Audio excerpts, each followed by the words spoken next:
Fala galera do DevDojo, beleza? Então estamos de volta aí com o nosso treinamento, o AWS White Belt, e hoje a gente vai dar continuidade no que a gente começou no vídeo anterior, que foi ali a parte de review e configuração do nosso website para acessar o nosso back-end. Então, sem muito mais delongas, aqui não muda nada do que a gente falou no vídeo passado.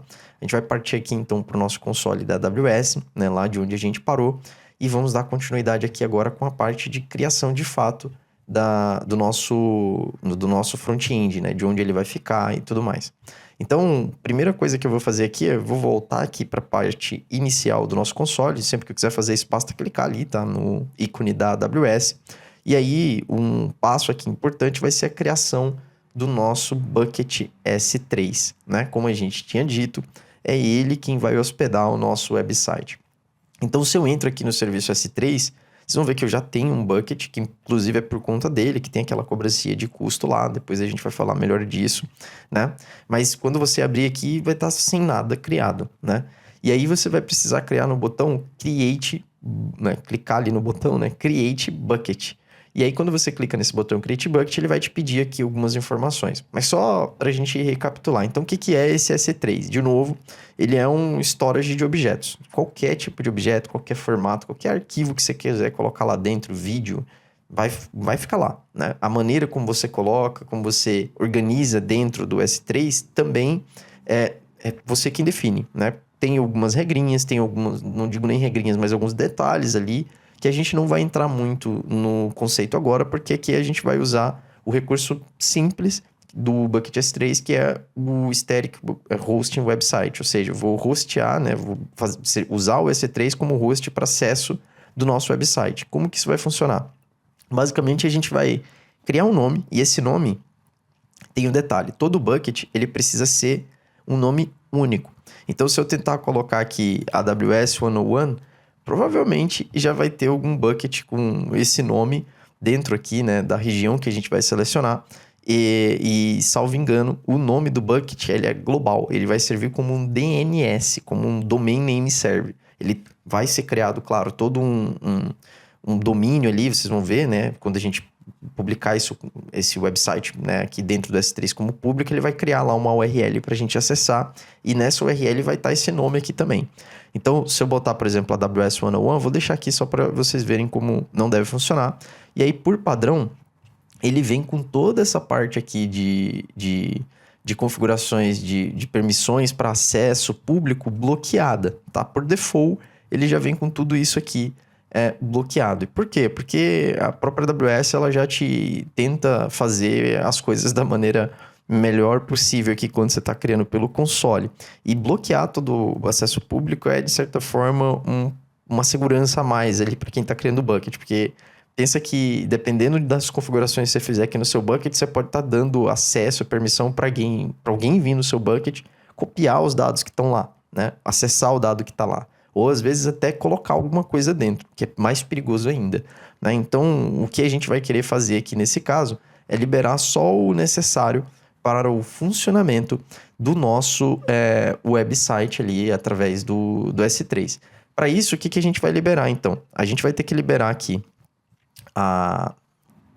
Então, basicamente, é isso, Ele vem por default aqui com tudo bloqueado. A gente vai liberar porque, de fato, esse bucket vai ser acessado de maneira pública. A gente quer que ele, de fato, seja acessado de maneira pública e a gente vai garantir que o que vai estar dentro desse bucket é só o nosso website. Ou seja, o index.html, enfim, as páginas ali que conferem ao HTML, o JS, o CSS do nosso site, imagens, Tudo aquilo que faz parte do acesso público do nosso site que o cliente, os usuários vão, de fato, precisar baixar. Então, feito isso, eu vim aqui, desmarquei essa opção que vem habilitada por default para esse caso. Aí aqui ele vai me dar uma warning, dizendo, olha, se você fizer isso, todo a AWS não recomenda que você faça esse tipo de configuração, liberando todo acesso público, a não ser que você entenda que isso vai ser acessado publicamente. Basicamente, te alertando ali do que você está fazendo. Quando a gente fala de bucket versioning, é basicamente um conceito de Esse aqui, lá dentro do seu bucket, parece uma pasta, a gente vai ver ele ali depois e vai falar um pouco mais, eu posso demonstrar um pouco mais disso aqui, mas a gente não vai habilitar, por exemplo. Mas toda vez que você vem e coloca um objeto lá dentro, se eu não tiver com versionamento habilitado, você vai lá e coloca um outro objeto com o mesmo nome, ele vai sobrescrever aquele objeto e a versão anterior daquele objeto se perdeu porque você não está versionado. Agora, se você cria esse versionamento dos objetos, quando você sobrescreve um objeto, ele na verdade ele não vai ser, ele não vai sumir, ele não vai ser deletado. Né? Ele vai, na verdade, sumir ali, né, do console, se você quiser, tem uma opção depois para você ver os versionamentos, mas ele vai criar uma nova versão e a versão anterior ele vai fazer uma espécie de soft delete, né? Então ele vai marcar ela ali como não visível e vai botar ela no cantinho. Se você quiser usar ela de novo, você consegue, né, recuperar lá pegando pela versão, a gente pode falar um pouco mais disso. Mas esse, né, de maneira bem simples, é ali o versionamento do bucket. Ou seja, você pode ter ele versionado ou não. No nosso caso aqui, eu não quero ele versionado. Tags, padrão, posso colocar aqui chave-valor que eu quiser. Não vou colocar nada. Quando a gente fala de encriptação, todo objeto no Bucket S3, ele pode ser encriptado automaticamente, utilizando uma chave default da AWS, que é o que ele já vem ali, Server-Side Encryption. Ou seja, lá no lado do servidor. Os objetos eles vão estar criptografados, armazenados, criptografados, usando uma chave que é a SSE S3 do próprio KMS.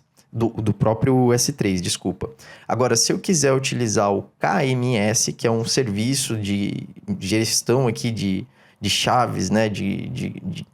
É o próprio nome do serviço, né? O Key Management Service, né? Então, você pode criar chaves para serem reutilizadas em locais e tudo mais. Isso tem um custo, tem ali também alguns detalhes e a gente não vai falar dele agora, certo? Então eu poderia aqui, se selecionar essa opção, criar aqui pegar uma chave que já existe, enfim, eu tenho até umas ali criadas, mas não é esse o caso, a gente vai usar o padrão aqui, que é o SSE S3, Bucket Key. Aí aqui ele fala, se você vai usar o SSE KMS, você pode reduzir o custo. Isso aqui é um recurso relativamente novo, tá? Você consegue reduzir o custo de chamar toda vez lá o KMS. Pensa assim, o objeto que está aqui no S3, toda vez que alguém quiser usar, se ele está criptografado, eu vou precisar fazer essa descriptografia, né? Eu vou precisar, né, ler esse cara. Então, eu preciso ter as chaves e tudo mais. E aí, para ter a chave, se eu estou usando o KMS, que é outro serviço, toda vez que eu preciso, eu vou fazer uma chamada aqui por debaixo dos panos, né? O S3 vai fazer isso lá no KMS, ou o serviço que estiver usando. Quando ele faz essa chamada lá no KMS para obter a chave, tem um custo. Se eu vou gravar um objeto e estou usando SCC KMS, também, né, quando eu vou gravar o objeto, vou precisar da chave, pego a chave, tem um custo. E aí, esse recurso aqui do Bucket Key, ele permite que você diminua essa quantidade de chaves, trazendo ali essa SSE KMS para perto dele, para dentro dele, vamos dizer assim. Não sei como isso de fato está sendo feito, porque é relativamente novo, mas a gente, por exemplo, vai deixar aqui marcado como enable, porque inclusive já é o default e teoricamente vai reduzir os custos de chamada ali, se for utilizar KMS, mas eu posso deixar desabilitado até porque a gente não está utilizando. Mas vou deixar aqui padrão, porque não incorre custo só do fato de estar habilitado. O Advanced Settings, a gente não precisa mexer em nada que eu poderia bloquear, né, a leitura de alguns objetos, enfim, em todos os recursos, mas aqui para nossa situação, que é o Static Website, não tem nada disso aqui que a gente vai precisar usar agora. E aí, no segundo momento, se a gente for criar outro bucket, a gente pode falar melhor disso aqui e vai depender de cada cenário. Mas o Bucket S3 em si, a criação dele é bem simples. Eu preciso do nome, da região que ele vai estar, se eu tenho ACLs habilitados ou não. E aí, esses ACLs, eles são o Access Control List. São listas de controle de acesso para esse nosso bucket que eu posso criar e definir quem são os owners, quem pode fazer escrita, leitura e tudo mais. Depois a gente vai dar uma olhada na Bucket Policy, que a gente vai precisar mexer ali para permitir, né, esse acesso público na Bucket Policy. E aí vai ficar mais claro do que pode ser como que a gente pode utilizar esses Object ACL, beleza? Então vou aqui clicar em criar. Vamos ver lá se ele vai falhar por causa do nome. Então ele disse Bucket with the name already exists. Como eu disse, esse nome é como se fosse um domínio, então ele precisa ser único, pelo menos aqui dentro da AWS, né? E aí, então, eu vou colocar white belt. Cadê o white belt? Greeting. Beleza? Esse vai ser o nome do nosso bucket aqui. E aí vou colocar inclusive o website. White Belt Greeting Website. Duvido que tenha algo com esse mesmo nome agora. E aí a gente vai vir aqui em Create. Beleza. Aí deve ter um tempinho aqui para ele atualizar e fechou. Ele até tá falando, ó, os objetos podem ser públicos, nesse caso, né? O acesso dele aqui está dizendo que esses objetos podem ser públicos. Então, uma vez que o nosso bucket está criado, cliquei aqui dentro dele, eu já tenho acesso aqui a, por exemplo, jogar os objetos aqui dentro. Mas o que eu vou fazer agora? Eu vou ver aqui nas propriedades desse bucket. Aqui nas propriedades eu consigo listar, né, aquelas configurações que a gente fez, inclusive alterar boa parte delas. A encriptação, as tags, o versionamento. Ali depois na parte de segurança você vai ter também os ACLs, as permissões e tudo mais. Mas lá no finalzinho vai ter a opção que interessa pra gente, que é o Static Website Hosting. Né? Então eu vou vir aqui no final, cliquei nas propriedades, desço até o final. E aqui eu vou ter uma opção para editar essa opção e habilitar. Uma vez que eu habilito, ele vai perguntar o seguinte: tá bom, o que você vai fazer aqui? É um host de um website estático ou você vai redirecionar para um outro objeto, um outro domínio, enfim. E aqui o que a gente vai fazer é, então, um host do nosso site estático, beleza? Qual que é o index, então, desse cara? Qual é o arquivo lá que é o index da HTML? Ele já traz ali até a sugestão de ser index HTML, é isso mesmo. Aí, geralmente, tem um erro de HTML, no nosso caso não tem, eu não criei, então vai ficar assim mesmo. Redirection Rules também não tem, mas a gente poderia ter aqui regras de redirecionamento para quando acessasse esses camaradas, beleza? Feito isso, eu vou salvar, salvei. Tecnicamente, então, nosso bucket agora já vai receber ali uma URL pública que se a gente acessar não vai dar em nada, porque não tem nada, né? E, inclusive, vai dar um Access Deny ali. E aí, como que a gente vai resolver esse Access Deny? Agora a gente vai ali no Permissions e, obviamente, como não tem nada ainda, ele não vai fazer nada.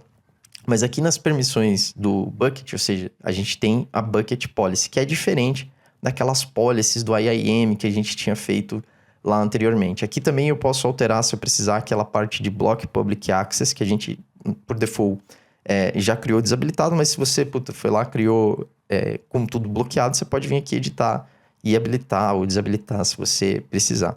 Para o nosso caso, que é um website público, né, que a gente quer que todo mundo consiga acessar, não é necessário.